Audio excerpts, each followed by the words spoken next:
Have you ever been driving to a destination only to find that there's a blockade en route? You can't get into the section of town or city, and it seems to just frustrate the plans you had on your way to work, school, or vacation. The dictionary actually defines a blockade as a way to seal off a place or territory to prevent goods or people from entering or leaving. Sometimes, we not only face blockades when we are driving, but we find that wherever we find one in life, they seem to frustrate our hopes, our dreams, and even our faith. Daniel in the Bible faced a blockade in his life that was put up against his faith and culture. Daniel 1 narrates that he and his 3 friends, all noble Jewish boys, were relocated to Babylon for special training to serve in the Babylonian court. The cultural norm of that time was confining these boys in order to assimilate them into the dominant Babylonian culture.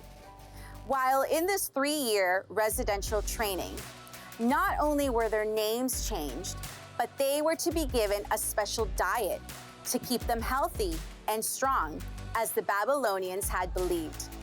During this time of Reformation, while all the other boys were going to conform and not resist this boarding school's rules, the book of Daniel describes that he refused to contaminate his Jewish and religious diet by eating what was not part of God's law to them. But Daniel resolved not to defile himself with the royal food and wine, and he asked the chief official for permission not to defile himself this way. Daniel intellectually developed a plan to execute in faith, a way to get past the blockade in front of him without dishonoring neither God nor the Babylonian king. Romans 13:1 tells Christians that the authorities that exist have been established by God. Consequently, whoever rebels against the authority is rebelling against what God has instituted, and those who do so will bring judgment on themselves. In the midst of frustration, Daniel took a step of faith, decided that even though his cultural and religious customs were being attacked, he was still going to stay within his religious parameters while honoring what the king wanted from him. So Daniel had a crucial conversation with his leader. Please test your servants for 10 days. Give us nothing but vegetables to eat and water to drink.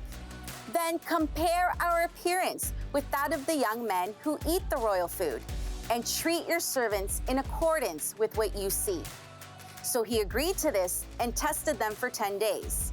At the end of the 10 days, they looked healthier and better nourished than any of the young men who ate the royal food. So the guard took away their choice food and the wine they were to drink and gave them vegetables instead. In conclusion, Daniel did not allow life circumstances to frustrate his spiritual and cultural walk. He found a moral way to honor God despite the blockades he faced. Do you see a blockade that blocks your route from being able to walk righteously before God? Are you serving or working in a place that asks you to talk or live in a manner that's unethical?